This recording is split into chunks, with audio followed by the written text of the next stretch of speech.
예, 제목 그대로입니다. 이용구 차관 봐주기 수사 물증이 과연 나올까요? 이 차관 폭행 사건 봐주기 수사 의혹을 받고 있는 서울 서초경찰서를 검찰이 오늘 압수수색했습니다. 수사에 좀 속도가 붙은 것 같은데요. 오전 10시부터 시작했는데 지금 아직 안 끝났으니까 6시 18분인데 8시간째 지금 서초경찰서 압수수색이 진행 중입니다.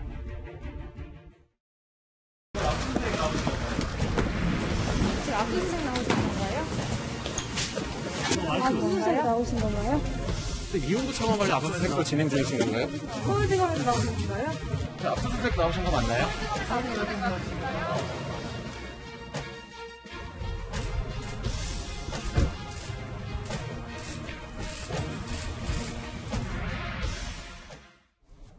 오늘 이용구 차관은 입을 열지는 않았습니다. 김 변호사님. 오늘 아침 10시부터인가요? 서울 서초경찰서 압수수색을 검찰이 했는데 여러 가지 것 중에 일단 핵심 의혹, 핵심 증거인 담당 수사관 휴대전화를 압수수색했다고 하더라고요. 그러니까 결국에는 이제 누가 어디에서 청탁이나 부탁 또는 외압을 받고 덮어줬냐 안 줬냐 이거 보려고 그러는 거 아니겠습니까?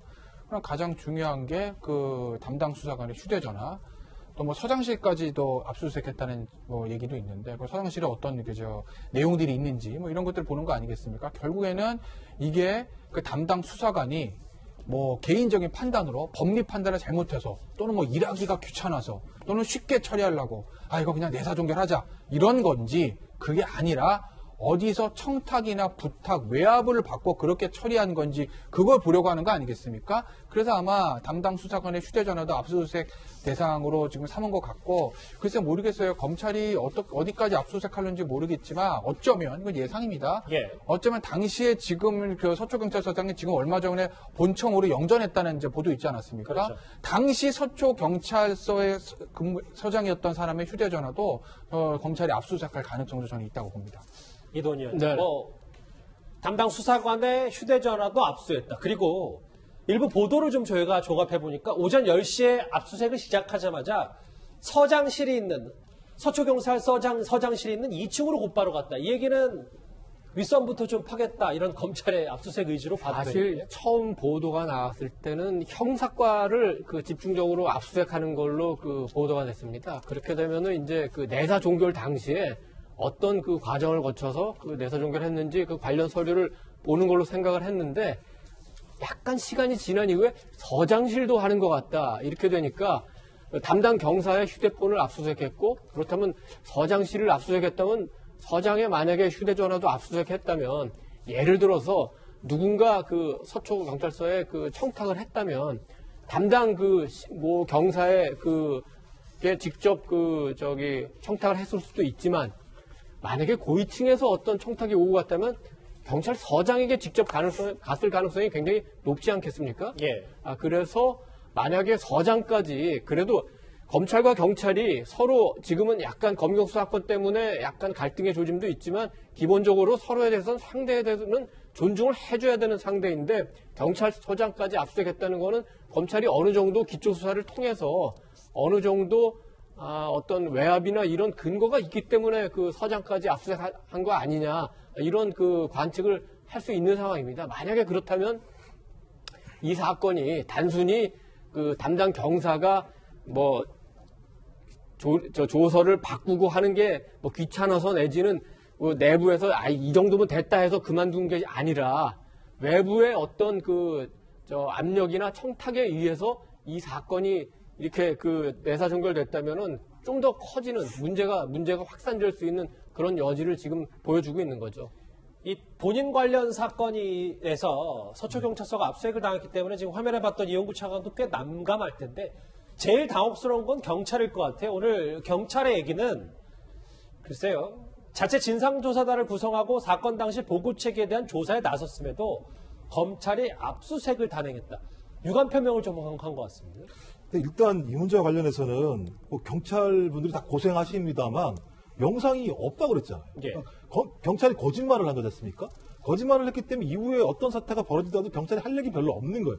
경찰 스스로가 어떤 형태로든지 이것이 윗선의 개입이 있건 없건 상관없이 수사 과정에서 상당히 큰 문제가 발생했다라고 하는 것들을 스스로가 다 예를 들면 증언해버린 게 영상이 없다고 나중에 다 영상이 나온 거 아니겠습니까? 근데 또 하나는 영상이 없다고 했음에도 불구하고 또 제가 알기로는 또 전화 통화를 해서 영상이 있다는 얘기까지 경찰이 들었다는 얘기를 지금 기사화 되고 있는 상황이니까요. 전 지금 상황에서는 경찰이 제가 볼 때 이것도 상당히 중요한 명운이 걸린 것 같아요. 왜냐하면 검경수사권 조정 이후에 국가수사본부에 대한 역량이 상당히 중요하다고 얘기하고 있는데 그 즈음에 이런 사건이 터졌기 때문에 경찰의 수사력에 대한 상당히 많은 논란이 있을 수밖에 없다.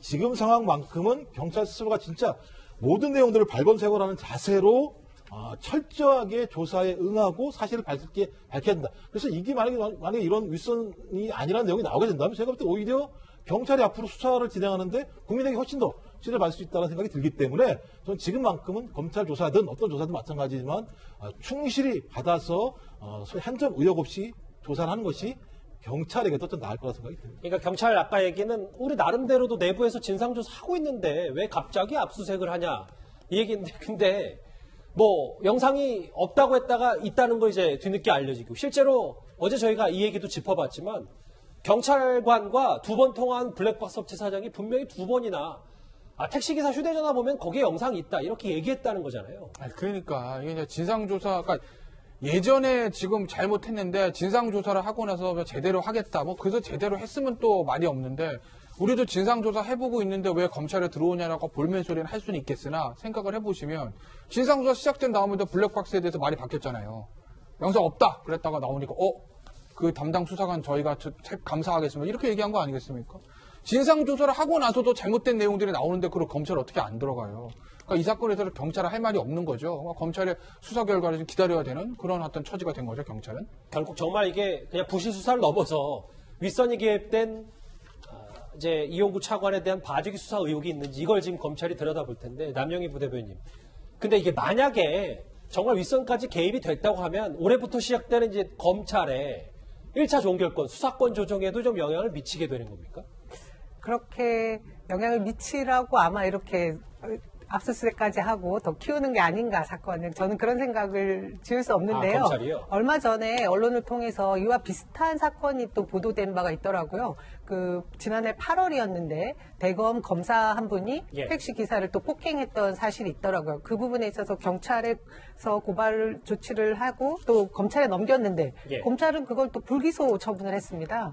그러면 이와 같은 사건을 놓고 볼 때 이거 봐주기 수사라고 할 것이 아니라 그때는 검찰이 잘못하고 제대로 수사하지 않은 게 있지 않나라는 거 형평성에 맞게 또 들여다봐야 될 부분이 있지 않나는 생각이 들거든요. 네. 그래서 우리나라 경찰이 13만 거대 조직이지 않습니까?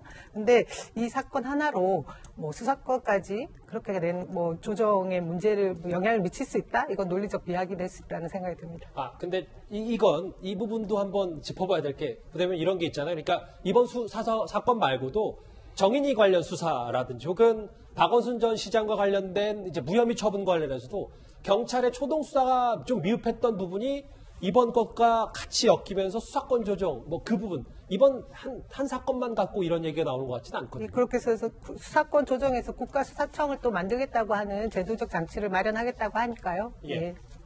알겠습니다. 이동현 의원. 근데 그 수사권 조정은 이미 이제 법으로 정해져서 시행되고 있기 때문에 지금 또 여당이 174석이나 되기 때문에 돌이키기는 어렵고 이 사건 자체도 굉장히 중요한 사건입니다. 일단 단순히 공무원만 하더라도 그런데 지금 해당자 이용구 법무차관 아닙니까? 다른 분도 아니고 법무부 차관 아닙니까? 법무부 차관이 예를 들어서 달리는 택시에서 기사를 폭행했다면 굉장히 위중한 사건이고 그거 하나만으로도 지금 이용구 차관은 사실은 거취를 결정을 해야 돼요. 그런데 그 이후에 대응 과정도 문제인 데다가 실제로 경찰에서 이 동영상을 보고도 보지 않은 걸로 처리를 했는데 그 자체도 단순한 실수인지 아니면 외압에 의한 건지 굉장히 아직은 모호한 상태 아닙니까? 검찰로서는 당연히 수사를 해야지. 이게 무슨 검경 수사권 갈등에 의한 보여주기 수사나 어떤 이용구 차관을 타겟으로 한 수사다. 이렇게 보기는 어렵습니다. 현재 사실은 검찰이 오히려 이른바 추윤 갈등 과정에서 혹시라도 보복적 수사의 이미지를 줄까봐 사실 서울고검에서 추미애 장관 아들 전 서일병 수사도 지금 수사 안 하고 있지 않습니까? 그래서 이 사건 자체를 보는 게 맞다고 봅니다. 그러니까 이동현 의원님 말씀은 지금 현직 차관, 지금 법무부 차관이 자리에 있는데 본인과 관련돼서 경찰서 하나가 압수수색을 당하고 있다면 현직 차관이 이용구 차관이 거취에 대해서 어느 정도 책임을 져야 된다 이런 말씀이십니까? 그럼요. 그 법무차관 아니라 다른 고위공직자라도 이쯤 되면은 본인이 그 적어도 사의는 표명을 해야죠. 다만 이제 오늘 이제 박범계 장관이 이제 내일 그 임명이 되는 거죠. 재가를 했으니까 공식적으로 이제 공식적으로 내일 임기가 되면 시작이 됩니다. 그간에 이제 그 장관이 새로 들어오지 않았으니까 이 차관이 어느 정도 물론 추미애 장관이 있지만 그 법무부를 이끌어 간다고 그런 뭐 명분이 있겠습니다만 이제 박범계 그 장관이 와서 새로 시작하는 법무부라면 이용구 차관이 박 장관의 그 부담을 덜어주는 게 옳다고 봅니다. 알겠습니다.